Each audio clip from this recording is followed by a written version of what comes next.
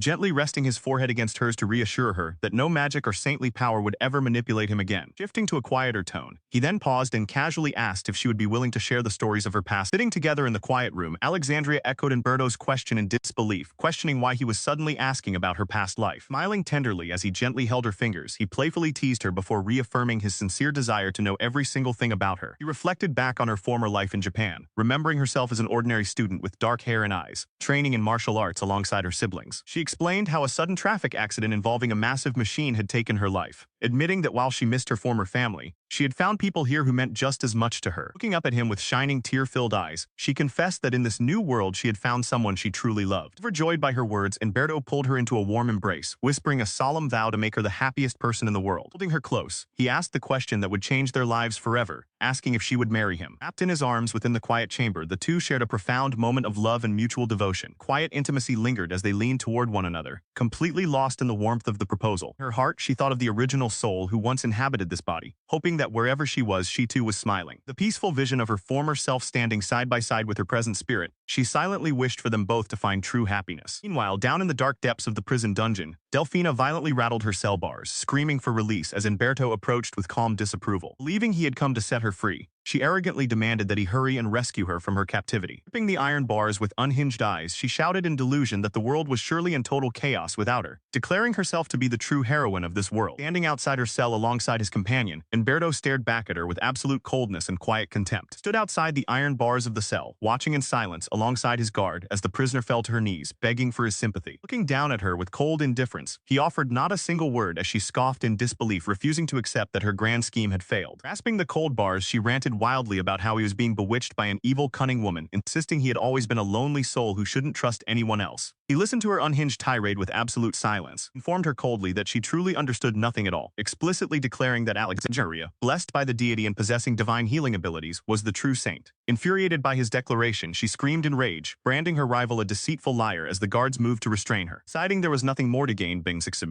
he turned his back on the cell and signaled to his companion that it was time to leave. Behind him, she continued her frantic screaming, demanding to know what made Alexandria so special, and vowing to place a curse upon her to get rid of her forever. Dark, malicious aura suddenly flared around her as her obsession boiled over, but before she could act, a swift burst of magic struck her, neutralizing the threat instantaneously. Lapsing onto the floor of her cell, she whimpered as the dark energy dissipated into nothingness, admitting in defeat that her outburst was fueled purely by rage. Outside the cell, he offered his sincere gratitude to his companion, who casually dismissed the praise after landing a perfectly precise magical strike through the iron bars. The two men walked away toward the stone staircase. The heavy lock clicked into place, leaving her huddled in the dark shadows of her cell, weeping and questioning why her fate as the supposed heroine had been shattered. Time passed gracefully across the royal estate, the sunlight filtering through the grand arches as peaceful days returned to the realm. Reflecting on those quiet moments, she remembered standing alone in the grand hallway, taking a breath amidst the whirlwind of recent events. Before long, the school year drew to its natural close, celebrated joyfully by all her friends gathered in their finest dresses. Beside them stood the young men of the academy, dressed in sharp formal attire and sharing warm smiles as they celebrated the milestone together. Noticing a momentary flicker of distraction in his eyes as they stood together, she gently asked if anything was wrong, to which he offered a soft, reassuring smile and insisted that everything was perfectly fine. He stood amidst the joyful chatter as the gathering celebrated the end of their trials, with everyone reflecting on how much they had survived together and how everything seemed to revolve around Alexandria, who modestly downplayed her central role. Looking upon the vibrant scene, she could not help but feel that this truly felt like a genuine happy ending. The conversation shifted to their upcoming second year. Julieta expressed excitement about their new studies and teased Alexandria about undergoing rigorous training to become queen, while also asking if Alexandria wanted to be her big sister, prompting a comedic, exasperated reaction. With enthusiastic resolve, Alexandria declared that she would gladly become queen for Julieta's sake, winning over the young princess completely. Overhearing the exchange, Umberto stepped closer, praising her wonderful declaration with a gentle smile, though playfully noting that her motivation felt somewhat unconvincing. Right there in front of everyone, he challenged her to provide a reason that would truly convince him, drawing gasps of anticipation from their gathered friends. Refusing to back down, she met his gaze with quiet determination. Blushing furiously yet speaking from the heart, she confessed her love for him, admitting that her true desire was simply to be his wife. Moments later, the distance between them vanished in a sudden, intimate embrace. The surrounding crowd erupted into squeals and cheers, completely overwhelmed by the romantic display. A charming smirk, Umberto murmured that he had finally secured a formal confession from her, teasingly promising that he would never let her escape his side again. Their onlookers continued to swoon in the background, he softly noted that they would announce their engagement soon, even if it had to remain unofficial at first. Meeting his affectionate gaze, she quietly acknowledged to herself that the future ahead would indeed be exciting. Leaned in close once more, softly calling her name as they shared a tender, unspoken understanding. Setting aside thoughts of the future for the moment, they agreed to enjoy the celebration fully, surrounding themselves with the warmth and cheer of their closest companions. As news began to spread across distant borders, a quiet rumor rustled like papers blowing in the wind, asking if the recent shocking reports had been heard. Far away in the desert kingdom of Sardo, word arrived about events unfolding in neighboring Bregur. People whispered details concerning the crown prince of Gandolfin and his fiancée, who together faced the dangerous dungeon that had suddenly appeared. Reports detailed how a mysterious black box cursed anyone who dared touch it, yet it was the prince's fiancée who unlocked its secrets. Rumors spread rapidly that her enigmatic power truly made her worthy of being called a saintess. Deep within the royal palace of Sardo, an official presented an identical mysterious object to the king, reporting that one had been discovered in their own lands as well. Inspecting the peculiar artifact, the attendant noted its unnerving weightlessness, total silence, and sealed exterior, cautioning his majesty that touching such an unknown relic posed great danger. Holding the black box in his hands, the king pondered whether it could be the very same artifact found in Bregur, realizing it was far too dangerous for them to handle alone. A knowing smile broke across his advisor's face as he suggested that the timing was ideal to seek outside guidance, mentioning intriguing rumors that had recently emerged from Gandolfin. Gazing intently at the sealed artifact, the ruler of Sardo resolved to make contact with the renowned saintess whom everyone had been speaking. Calm settled over the academy grounds after the curtain finally fell on the grand incident involving Lady Soretto. Just as peace seemed to return, a dashing visitor suddenly stepped into the room, declaring his arrival with a flashing smile as he sought out his revered lady saint. As expected, true quiet remained elusive. The third prince of the neighboring kingdom of Brador had brazenly arrived to confess his love, demanding she break off her engagement with Prince Umberto to be with him instead. Overwhelmed by the sudden turn of events, she squeezed her eyes shut and took a deep breath to explain the order of how things had reached this chaotic point. Following that famous incident, she and Bert had officially become engaged, though her father and Bert nearly clashed in a furious dispute that almost leveled the palace. During the subsequent summer vacation, they accompanied Prince Loris to formally greet the neighboring kingdom regarding his engagement, taking the opportunity to clear a dungeon together despite Bert scolding them along the way. Once summer break concluded, Prince Umberto unexpectedly joined their academy for another year, prompting curious speculation among the students about his true motives. He had almost anticipated the inevitable disruption, so she was not entirely surprised when the familiar passionate cry echoed through the room once more. Energetic intruder was Prince Fred, the third prince of Brodder, who had previously suffered a total defeat against Bert in a dueling tournament, after boldness led him to challenge the prince for her hand. Fred had watched that duel intently, recognizing her as the one who cleared the dungeon and purified the sinister dark box with holy magic, an act that instantly made him fall hopelessly in love with her. From that moment on, as an exchange student attending the Royal Academy of Magic in his 4th year, Fred seized every single opportunity to unabashedly flirt with her. Despite Fred's relentless advances, the young prince remained entirely unfazed, steadfastly believing that her heart could belong to no one else but him. Friends noticed that his declarations of affection had grown increasingly intense lately, often speaking of locking her away in a birdcage to keep her all to himself. While others warned that his obsession was growing extreme, she found his intense feelings comforting rather than burdensome. Even as their companions decided it was time to teach Fred a proper lesson, she suddenly found herself completely enveloped by a strange, squishy companion that stretched playfully around her head. This little creature was Boney, an adamantine-type slime who had quickly attached itself as a loyal follower, regularly stepping in to keep Bert's reckless impulses in check. Originally emerging from a treasure chest upon clearing a dangerous dungeon, Boney earned high praise alongside the little dragon for keeping peace in the group. Surrounded by companionable laughter and lively gatherings, the days grew noisier, yet incomparably rich and fulfilling. As time marched on, winter break arrived and marked her 16th birthday, bringing with it the grand debutante ball, even as lingering questions about the mysterious black box remained unresolved. The night of the debutante finally arrived. A grandeur filled the hall as the couple made their formal entrance together before the royal court. Standing side by side under the spotlight, their official engagement was joyfully announced to the entire gathering. After enduring endless rounds of polite greetings, exhaustion settled in, though her companion commended the tremendous effort she had put into the evening. Observing the royal brothers closely, Julietta was struck with surprise by how strikingly similar Bert and Loris were in their hair, eyes, and refined mannerisms. Nearby, Fred attempted his usual charm by offering his own colors, but his persistent flattery earned him quick exasperation. Turning away from the commotion, Bert extended a gentle hand toward her, softly asking her to share a dance. With an inviting posture, his gloved hand reached forward into the soft light. Placing her hand in his, she agreed without hesitation, marveling inward at how fortunate she was to marry someone so breathtakingly handsome. As they glided glided gracefully across the floor. He softly inquired what was on her mind, prompting her to confess with a smile that she was thinking entirely of him. Reflecting on memories of her previous life, she realized that had he existed in her former world, he surely would have been a world-famous icon, far beyond the reach of someone like her. Looking into her eyes, he softly promised that if he were ever transported to the world she came from, he would search relentlessly until he found her. He playfully teased him, dismissing his sentimental vow as a mere joke, but he maintained that no matter how drastically their lives or appearances might change, his resolve remained steadfast. A radiant smile, she urged him to hold on to that promise, while he reaffirmed that regardless of how much the world differed, he would always find his way back to her. Wrapped in each other's arms amidst the grand ball, their quiet declarations of love echoed between them, sealing a bond that transcended time and space. Yet, as the warm memory faded, reality asserted itself, leaving a lingering weight of emotion in the air. Later, Prince Fred broke the silence by announcing that following the winter break, his two older brothers would be arriving at Gandalf. Julieta expressed surprise at the news, noting that diplomatic ties between their nations had never been particularly strong, prompting quiet curiosity about the true motive behind the royal visit. Fred explained that a message from his father specifically requested a private consultation with the saint, leaving her with an uneasy sense that a major disturbance was looming. Days passed, and the magnificent royal palace stood proudly as noble guests gathered for the high-profile diplomatic reception. Companions expressed delight that they could all attend the grand banquet together, filling the hall with light-hearted chatter. Stepping into the room in her formal gown, she offered a polite apology for her late arrival, just as word spread that the foreign envoys from the Kingdom of Sardo had finally entered the hall. Before she could settle in, a distinguished voice requested a brief moment of her time, causing her to turn in surprise. Maintaining her graceful composure, she offered a polite greeting, introducing herself as Alexandria Victoriano as the stranger recognized her as the saint. Two royal brothers introduced themselves in turn, Abbas Gibramal, the first prince of Sardo, and Nasser Gibramal, the second prince. With an intense, bold gaze, Prince Abbas admitted that while they knew of her engagement to Prince Umberto, meeting her in person made him desire her for himself. He stood silent, his sharp gaze narrowing in cold disapproval at the audacious display, while Prince Umberto maintained his stoic composure beside Alexandria. Prince Fred interjected angrily, scolding his older brother for openly flirting with the saint who was already betrothed. Prince Abbas merely chuckled, suggesting Alexandria's beauty might even rival their own mother's, while Prince Nasser politely admired her renowned grace. Alexandria noted inwardly how both brothers filterlessly blurted out whatever crossed their minds, finding Nasser's overt narcissism particularly difficult to handle. King of Gandalfin interrupted the commotion, suggesting that Prince Nasser and the beautiful saint be seated first while he left Prince Abbas to converse with Umberto. Recognizing the King of Gandalfin as Bert's father, Alexandria wondered if this arrangement was an attempt to mediate political ties between the nations, while Prince Abbas secretly relished the entertaining turn of events. Getting straight to business, Prince Fred presented a strange dark box recovered from bandits in their country. Alexandria immediately recoiled, recognizing the unmistakable sickening aura of foul magical energy radiating from the artifact. Realizing it was the exact same type of cursed box she had purified back in Bragior,